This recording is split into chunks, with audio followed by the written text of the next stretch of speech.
Hello everyone, welcome to definite success Pathshala. मैं आपकी Hindi educator Rupali Verma. भाई आज हम क्या करा रहे हैं, आप सभी को पता है, लेखन कार्य करा रहे हैं। Class 9 10th course A B सभी का कंबाइंड रूप से मैं लेखन कार्य कवर अप करा रही हूँ, ताकि भाई देखिए जो कुछ टॉपिक जो हैं वो क्लास 10th में और कुछ 9th में कंबाइंड है, जो दोनों क्लासेस में भी आ रहे हैं। तो इसीलिए मैंने ये सोचा कि क्यों नहीं लेखन कार्य हम एक साथ आपको कराएं। क्लास 9 10th एक साथ कवर अप कराते हैं और उसी के साथ दोनों कोर्सेज भी कवर करेंगे। हमने अभी लास्ट जो टॉपिक पढ़ा था वो था लघु कथा लेखन। कौन सा था? लघु कथा लेखन। तो यहाँ पर आज हमने जब लघु कथा लेखन पढ़ा था तो उसी के साथ मैंने आपको एक डीपीपी दिया था, जिसमें हमने 6 तरीके से आपको लघु कथा लिखने के लिए दे दी थी। 30 मार्क्स का था, 6 क्वेश्चन थे, 5-5 मार्क्स के मैंने आपको लघु कथा लिखने को दी थी। आई होप आप सभी ने बहुत अच्छे से कथा लिखी होगी। क्लास 9 के स्टूडेंट्स जो अब पहली बार एग्जाम्स देंगे, हाफ ईयरली देंगे, फिर उसके बाद फाइनल इनका रहेगा, तो जरा थोड़ा सा आप लोग ध्यान दीजिएगा। आपके जो सीबीएसई का पैटर्न क्लास 9 का हिंदी का इशू किया गया है, उसमें क्लियर कर दूं कि आपको 4 सेक्शन में पेपर आने वाला है। पहला है अपठित बोध, जिसमें आपका अपठित गद्यांश और पद्यांश आएंगे। दूसरा सेक्शन है आपका व्याकरण। व्याकरण भी मैंने क्लास 9 की कवर अप करा दी है, ठीक है, 10th की भी करा दी है, और कोर्स बी की भी जो 3 टॉपिक बचे हैं वो भी जल्दी आपके पास में आ रहे हैं, ठीक है। तो ये हो गया। फिर उसके बाद आपका क्या आया, जो है वो तीसरा यानी कि खंड ग आता है, जो आपके लिटरेचर की दोनों बुक से आता है, जिसमें आपकी क्षितिज कृतिका और दूसरा है स्पर्श और संचयन। ये चौथा सेक्शन हो जाता है, तो तीसरा हो जाता है। फिर चौथा सेक्शन जो घा आता है वो आता है आपका टोटली रचनात्मक लेखन। तो रचनात्मक लेखन में अनुच्छेद लेखन, पत्र लेखन, संवाद लेखन, लघु कथा लेखन, उपसर्ग ये सारी चीजें लेखन में आती हैं आपके पास में, ठीक है। तो ए के पास ईमेल लेखन भी है। तो जरा थोड़ा सा ध्यान से देखिएगा। लघु कथा लेखन आपको मैंने 4 तरीके से समझाई थी, जिसमें आपको शीर्षक दे दिया जाएगा, फिर आपको लघु कथा लिखनी है, आधी कहानी दे दी जाएगी, पूरी कहानी आपको करनी होगी, कुछ संकेत बिंदु दे दिए जाएंगे, उनके आधार पर आपको कहानी लिखनी है। फिर उसके बाद क्या कहते हैं, आपको दे सकते हैं कि एक लघु कथा पूरी लिख के दे दी गई और उसी पे आपको दूसरी लघु कथा बनानी होगी। कुछ ये 4 तरह के टॉपिक मैंने आपको सिखाए थे, ठीक है। और उसी तरीके से मिलते जुलते जो आपके एग्जाम में रिसेंटली कुछ सालों में पहले में पूछे जा चुके हैं, वही मैंने आपको उठाकर दे दिए टॉपिक कि चलिए आप इन पर ही कहानी लिखिए, ठीक है। तो चलिए शुरू करते हैं। यहाँ पर class 9 10th Hindi course A B, ये दोनों में ही लघु कथा लेखन आती है, ठीक है। शुरू करें। चलिए, सबसे पहला क्वेश्चन था रूपरेखा के आधार पर लघु कहानी लिखिए। लघु कहानी या लघु कथा लिखिए। अब यहाँ पर मैंने आपको 6 क्वेश्चंस दिए थे, 5 मार्क्स ईच लघु कथा थी, 5 नंबर का आपको हर एक लघु कथा पर मिलना था। अब यहाँ पर रूपरेखा दी गई है, क्या दिया है? किसान का बेटा, आलसी और आपसी झगड़े, किसान परेशान, बीमार पड़ना, बेटों को सुधारने का उपाय सोचना, एक एक लकड़ी काटने को कहना, चारों लकड़ियां एक साथ बांधना, उन्हें तोड़ने को कहना और असमर्थ निकलना। अब देखिए, याद करिए, जब मैंने आपको अभी लघु कथा लेखन कराया था ना, तो मैंने ऐसी ही मिलती जुलती कहानी कराई थी, लेकिन देखिए रूपरेखा में थोड़ी सी चीजें अदल बदल हो गई हैं, हुई है ना, हुई है। तो बस आपको उन्हीं के, अब मैंने दी कहानी आपको समझा चुकी थी, वैसे ही कहानी दी, मगर कुछ चीजें फेर बदल कर दी, ताकि अब आप थोड़ा सा अपना दिमाग भिड़ाओ, ठीक है। सबसे पहले आपको करना क्या था? शीर्षक देना है। अब ऐसी कहानियों में आपको सबसे पहले शीर्षक देना पड़ता है, क्योंकि शीर्षक इसमें दिया नहीं है, इसमें सिर्फ रूपरेखा दी है। तो अब यहाँ पर मैंने दे दिया क्या? संगठन की ताकत। हमने उस कहानी का नाम रखा था एकता, एकता में बल, आप कुछ भी देख सकते थे, मैंने यहाँ पर दे दिया संगठन की ताकत, ठीक है। चलिए, अब इस कहानी को हम करते हैं पूरा। यहाँ पर क्या है? किसी गांव में एक किसान रहता था, उसके 4 बेटे थे, वे चारों अक्सर लड़ते रहते। अपने बेटों के स्वभाव से किसान मन ही मन बहुत दुखी रहता था। सोचते सोचते वह एक दिन बीमार पड़ गया। अपने बेटों को सुधारने का उसने एक उपाय सोचा कि भाई इस तरीके से लड़ रहे हैं तो सही नहीं है, इनको सुधारना चाहिए। तो उसने एक उपाय सोचा। एक दिन जब वह बिस्तर पर लेटा था तो उसने अपने चारों बेटों को पास में बुलाया और उन्हें एक एक लकड़ी देकर कहा, इन्हें तोड़ो। एक एक कर उन चारों ने अपनी अपनी लकड़ी तोड़ दी, ठीक है भाई, एक लकड़ी दी गई कि तोड़ो, तो उन लोगों ने एक एक करके सब लकड़ियां तोड़ दी। किसान ने मुस्कुराते हुए चारों को देखा। पिता की मुस्कान का अर्थ उन चारों की समझ में नहीं आया। अब किसान ने अपने पास से 4 दूसरी साबुत लकड़ियां और एक रस्सी निकाली। उसने अपने बड़े बेटे को पास बुलाकर चारों लकड़ियों को रस्सी से बांधने के लिए कहा कि भाई बड़े बेटा आओ और इन चारों रस्सी को आपस में बांध दो। अभी तो मैंने तुम्हें 4 अलग अलग रस्सी दी थी, तुमने तोड़ दी, अब ये 4 रस्सी आपस में बांध दो। अब किसान ने उन चारों से उसे तोड़ने को कहा। अब रस्सी से बंध गया तो वो तो एक गट्ठर बन गया। कहा कि भाई तोड़ो। उन सभी ने बारी बारी उस लकड़ी के गट्ठर को तोड़ने की कोशिश की, लेकिन कोई तोड़ ना सका। किसान ने कहा, संगठन में बहुत शक्ति होती है। यदि तुम लोग आपस में मिलकर रहोगे तो संसार में तुम्हें कोई हरा नहीं पाएगा। यदि आपस में झगड़ा करते हुए अलग अलग रहोगे तो कोई भी तुम्हारी ये आपस में फूट का फायदा उठा लेगा। चारों बेटों ने अपने पिता से यह वादा किया कि वे अब कभी भी आपस में झगड़ा नहीं करेंगे और इन लकड़ियों के गट्ठर की तरह हमेशा संगठित होकर रहेंगे। तो इसी तरीके से कहानी आपको लिखनी थी, ठीक है। जो संकेत बिंदु जो भी दिए थे, रूपरेखा दी थी, उसी के अकॉर्डिंग यहाँ पर लिखनी थी। चलिए अगला टॉपिक देखते हैं क्या था। रूपरेखा के आधार पर लघु कहानी लिखिए। अब रूपरेखा क्या है? एक राजा, मंत्री ईमानदार और समझदार। रात को राजा का जाग उठना, मंत्री को कमरे में चिंतित देखना। गत साल फसल की कमी, कर वसूली में वृद्धि, राजा मंत्री से प्रभावित। अगले साल आधा लगान वसूल करने का निर्णय, राजा और मंत्री दोनों खुश। अब कंफ्यूजिंग है, अब आपको सारे एलिमेंट्स जोड़ते हुए कहानी बनानी है, ठीक है। तो देखिए क्या है, सबसे पहले आपको क्या करना है, आपको देना है टॉपिक। तो चलिए अगर ऐसा होता है कि मान लीजिए आप ये सोचने के देखने के बाद आपको कहानी याद आती है, तो आप पूरी कहानी लिखो। फिर कहानी जब आपकी पूरी हो जाए तब आप शीर्षक भी निकाल लोगे, ठीक है ना। ऐसे कर सकते हो, क्योंकि कहानी अक्सर पढ़ने के बाद ही हमारे दिमाग में शीर्षक जो है वो सही तरीके से फिट बैठता है। तो आप ऐसा भी कर सकते हो, जैसे मैंने यहाँ पर, चूंकि मैं कहानी लिख चुकी हूँ तो मुझे पता है, तो मैंने यहाँ क्या नाम दे दिया, अन्याय का धन। चलिए अब कहानी देखते हैं क्या है। किसी देश में सुजान सिंह नाम का एक राजा राज करता था। राजा का मंत्री हिम्मत सिंह नेक, ईमानदार और बहुत समझदार था। राजा सुजान सिंह हिम्मत सिंह का बहुत आदर करते थे। एक दिन अचानक रात में सुजान सिंह की नींद खुल गई। कि सुजान सिंह कौन? राजा। वे अपने कमरे से बाहर निकले तो उन्होंने देखा मंत्री हिम्मत सिंह के कमरे में प्रकाश हो रहा है। मतलब मैं तो जागा, लेकिन भाई हमारे मंत्री रात में क्यों जाग रहे हैं? राजा वहां पहुंचे। कहां पहुंचे? मंत्री के कक्ष में पहुंचे। उन्होंने झांक कर देखा तो मंत्री गहरी चिंता में डूबे हुए दिखाई दिए। सुजान सिंह मंत्री के कमरे में दाखिल हुए। उन्होंने मंत्री से पूछा, मंत्री जी आप इतने चिंतित क्यों हैं? क्या राज्य पर कोई भारी विपत्ति आ पड़ी है? भाई मंत्री का चिंतित होना, रात में जागकर बैठना, यानी कि राज्य में कोई विपत्ति है।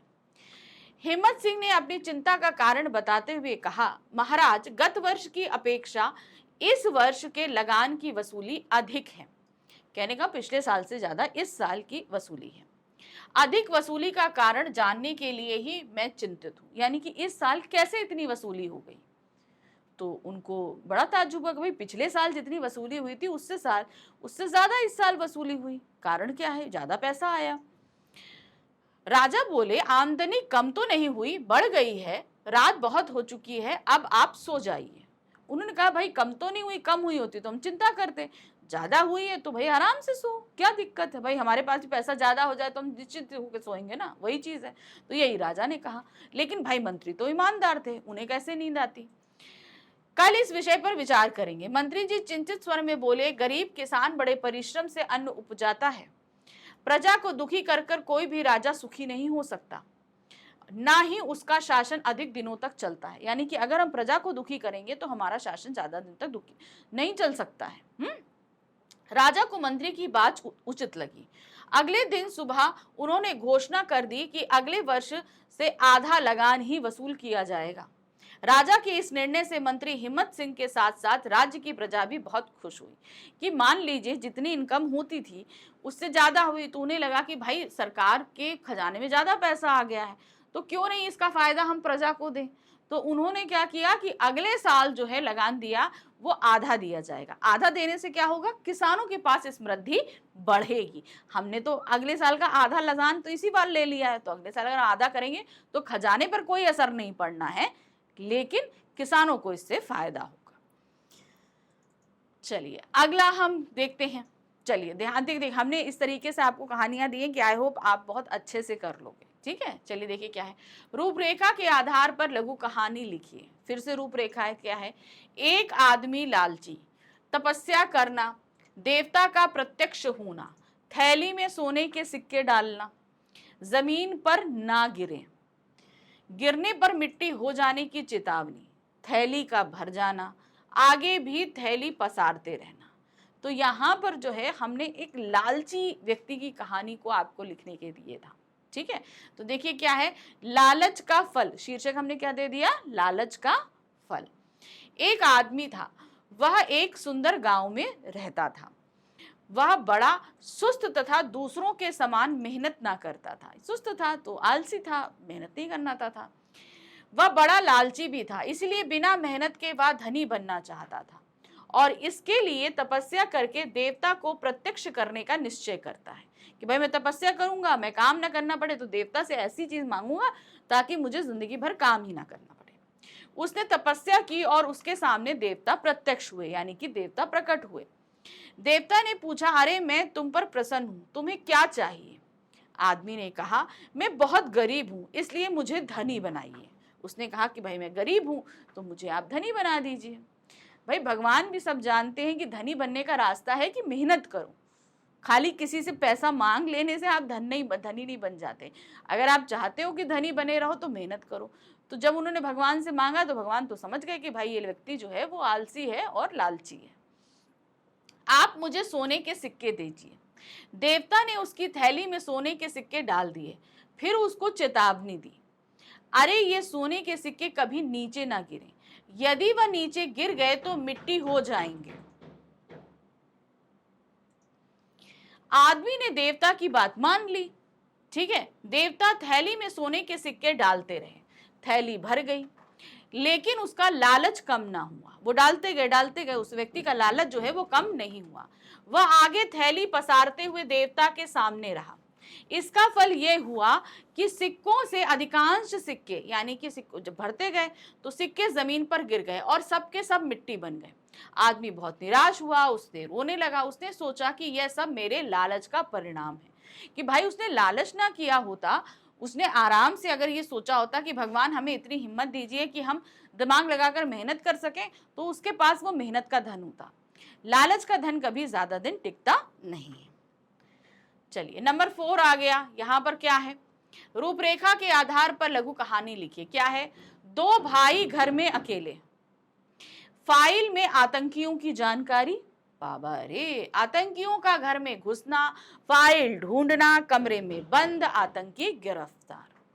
ठीक है, अब यहाँ पर क्या है, इसका हमने जो कहानी हमने पहले सोची और शीर्षक हम बाद में सोच रहे हैं, तो यहाँ पर हमने उसका नाम क्या रखा, चतुर अर्जुन। अब चलिए देखते हैं क्या कर सकते हैं। एक दिन अर्जुन और उसका छोटा भाई करण दोनों घर में अकेले थे। ठीक है, उनके पिताजी एक पुलिस अधिकारी थे। वे एक लाल रंग की फाइल घर लाए थे। उसमें कुछ सभी कुख्यात आतंकवादियों के बारे में जानकारी थी। अब चूंकि यहाँ पे क्या था ना, फाइल में आतंकियों की जानकारी, तो देखिए अकेले हैं, फाइल में जानकारी भी हो गई। फिर क्या आगे देते हैं, अर्जुन जानता था कि पापा ने वह फाइल एक अलमारी में सुरक्षित रखी हुई है। अर्जुन और करण खेल रहे थे कि तभी दो आतंकवादी उनके घर में घुस आए। बाबा रे, देखिए आतंकियों का घर में घुसना, और बोले लाल फाइल कहाँ है। अर्जुन बड़ा चालाक था, वह बोला शयन कक्ष की अलमारी में ऊपर रखी है। शयन कक्ष यानी कि बेडरूम की, मैं वहां तक नहीं पहुंच सकता। दोनों आतंकी लाल फाइल को हासिल करने के लिए उस कमरे में गए। जब वे अलमारी में फाइल ढूंढ रहे थे तब अर्जुन ने धीरे से उस कमरे का दरवाजा बाहर से बंद कर दिया और पिताजी को भी फोन कर दिया। जल्द ही उनके पिताजी पुलिस लेकर वहां पहुंच गए। दोनों आतंकवादियों को गिरफ्तार कर लिया गया। इस प्रकार अर्जुन ने अपनी चतुराई से दोनों आतंकियों को पकड़वा दिया। सभी ने उनकी खूब सराहना की। तो देखा ना चतुर अर्जुन कैसा था। चलिए अब आते हैं इसकी शिक्षा। सूझबूझ से किसी भी मुसीबत से निपटा जा सकता है। अब आ गई प्रश्न संख्या 5। यहां पर हमें शीर्षक आधारित कहानी लिखनी है। तो अभी तक तो हमारे पास क्या थी, कहानी के थोड़े थोड़े से अंश दिए थे, हमने जोड़ जाड़ के कहानी बना दी। अब अगर सिर्फ शीर्षक दिया हो तो आप कहानी कैसे लिखोगे। जैसे यहाँ पर दिया है शीर्षक के आधार पर लघु कथा लिखनी है और शीर्षक है अभ्यास की शक्ति। ठीक है, यानी कि प्रैक्टिस की जो पावर होती है वो चीज आपको बतानी है। चलिए देखते हैं कैसे बनाया। प्राचीन भारत में एक बालक था। वह पढ़ाई लिखाई में बहुत कमजोर था। जब वह 5 वर्ष का था तभी वह गुरुकुल शिक्षा के लिए आ गया था। मतलब पढ़ना लिखने में ज्यादा वो होशियार नहीं था, 5 वर्ष का था और वो गुरुकुल आ गया। 10 वर्ष बीत जाने के बाद भी वह आगे नहीं बढ़ पाया, यानी कि थोड़ा सा आगे बढ़ता सीखता, ऐसा नहीं हो पाया। सभी साथी उसका मजाक उड़ाते हुए उसे वरदराज यानी बैलों का राजा, वरद मतलब क्या होता है, बैल, वरदराज मतलब बैलों का राजा कहा करते थे। बैलों को बोलते हैं कि भाई वो बहुत कुंद बुद्धि होते हैं। ठीक है। एक दिन गुरुजी ने उसे अपने पास बुलाया और कहा, बेटा वरदराज, तुम किसी और काम से ज्यादा सक्षम हो सकते हो। मतलब तुम्हें पढ़ाई लिखाई नहीं कर सकते हो तो कोई बात नहीं, तुम कोई और काम करो जिसमें तुम ज्यादा अच्छे हो सकते हो। इसीलिए अपना समय नष्ट मत करो और घर जाओ। गुरु ने कहा कि भाई तुम पढ़ाई में नष्ट नहीं करो और घर जाओ, कुछ और काम करो। गुरुजी की बात से वरदराज को बहुत ही दुख पहुंचा कि भाई गुरु ने भी हाथ खड़े कर दिए कि भाई हम नहीं सिखा सकते। उसने विद्या विहीन होने से जीवन को खत्म करना बेहतर समझा कि भाई मेरे को विद्या नहीं आ रही, इससे अच्छा है मैं अपने आप को खत्म कर लेता हूं। यानी कि उसके दिमाग में एक पल को सुसाइड का ख्याल आया। यह गुरुकुल से चला गया और आत्महत्या करने का उपाय सोचने लगा कि भाई कैसे अपने आप को खत्म करें। रास्ते में उसे एक कुआं दिखाई दिया। वह महिलाएं रस्सी से पानी निकाल रही थी। ठीक है, क्या कर रही थी, रस्सी से पानी निकाल रही थी। वह वहीं बैठ गया। तब उसने देखा कि रस्सी के आने जाने के कारण पत्थर पर निशान पड़ गए। अब पत्थर देखिए कितना सॉलिड होता है, रस्सी तो सॉफ्ट होती है, लेकिन तब भी रस्सी के आने जाने की वजह से पत्थर में उस जगह रस्सी का निशान पड़ गया था।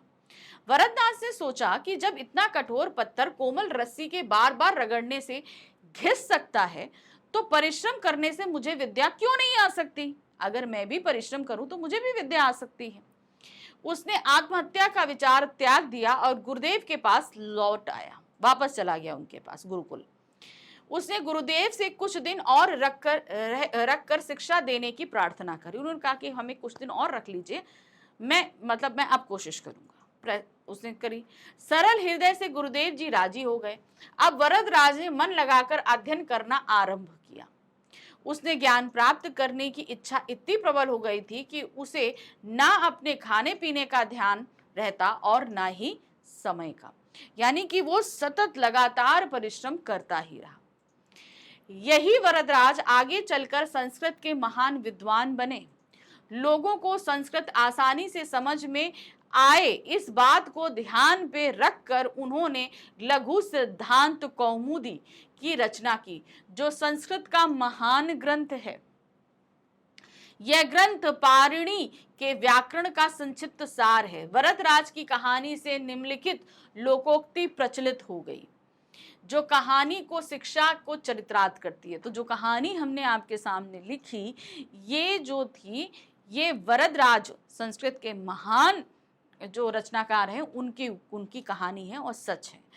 क्या लोकोक्ति हुई, करत करत अभ्यास के जड़मति होए सुजान, रस्सी आवत जात ते सिल पर परत निशान। ठीक है ना, कि यानी कि अभ्यास करने से मूर्ख व्यक्ति को भी ज्ञान की प्राप्ति होती है, जिस प्रकार रस्सी के आने जाने से पत्थर पर निशान पड़ जाते हैं। ठीक है, शिक्षा क्या मिली, अभ्यास सफलता का मूल मंत्र है। चलिए अब आ गए हम आखिरी कहानी पे। अब आखिरी कहानी में भी हमारे पास क्या दिए हैं, संकेत बिंदु के आधार पर लघु कथा लिखिए। क्या है संकेत। एक जंगल में एक शेर रहता था। एक दिन दोपहर को वह एक पेड़ के नीचे आराम कर रहा था। अचानक एक चूहा उसके ऊपर आकर कूदने लगा। इससे शेर की नींद टूट गई। अपने ऊपर चूहे को देखकर वह बहुत क्रोधित हुआ और गरज कर बोला, तेरी यह हिम्मत, मैं अभी तुम्हें जान से मार दूंगा। बेचारा चूहा भय से कांपने लगा। उसने शेर से विनती की, तो इस तरीके से हमने स्टार्टिंग की आधी कहानी आपको दे दी। अब इसके बाद की कहानी आपको लिखनी है। क्या है देखिए, शेर और चूहा। तो पहले वही कहानी आप लिखोगे जब भी अधूरी कहानी को पूर्ण करना हो। इसका मतलब ये नहीं कि आपने आधी कहानी से लिखना शुरू किया।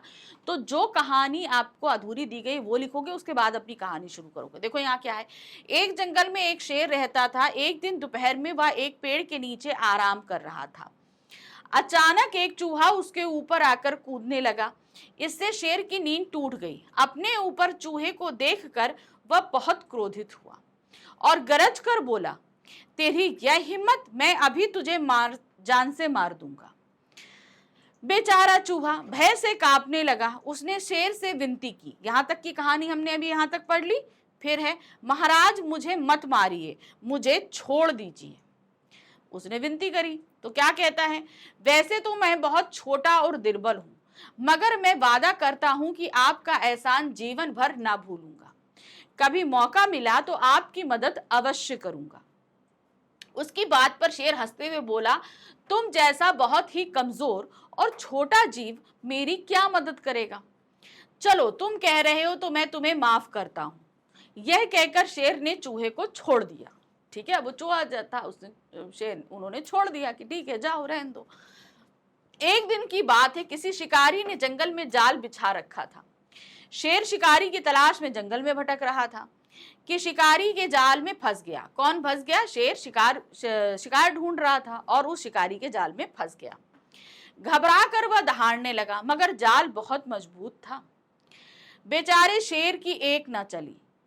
जाल तोड़कर बाहर निकलना उसके लिए संभव नहीं था। वो बेचारा नहीं निकल पाया। चूहे ने दूर से शेर की दहाड़ सुनी तो वो भागकर शेर के पास पहुंचा। उसने देखते ही देखते उस जाल को कुतर दिया।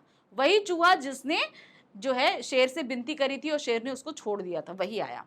जाल के कटते ही शेर उससे आजाद हो गया। जाल से बाहर आकर शेर ने चूहे का आभार व्यक्त किया और उसे धन्यवाद दिया। फिर वे दोनों शिकारी के आने से पहले वहां से चले गए। तो कहते हैं ना कि हर एक व्यक्ति, हर किसी, ऐसा नहीं कि भाई छोटा है तो हम उसको धुतकार दें। समय आने पे वो छोटा भी हमें बहुत काम में देता है। शिक्षा मिलती है, कभी भी किसी भी जीव को छोटा और कमजोर नहीं समझना चाहिए। हर प्राणी की कोई ना कोई उपयोगिता होती है। इस धरती पे अगर किसी भी प्राणी को बनाया गया है तो वो किसी काम से ही है। हमें उसकी अहमियत को समझना है, धुतकारना नहीं। ठीक है, तो ये थी हमारी 6 कहानियां लघु कथा जो मैंने आपको दी थी और उसी के हिसाब से मैंने आपको लघु कथा बनाकर दिखा दी। ठीक है, अब हम मिलेंगे अपने नेक्स्ट टॉपिक में जहां पर हम फिर से कुछ लेखन कार्य को सीखेंगे।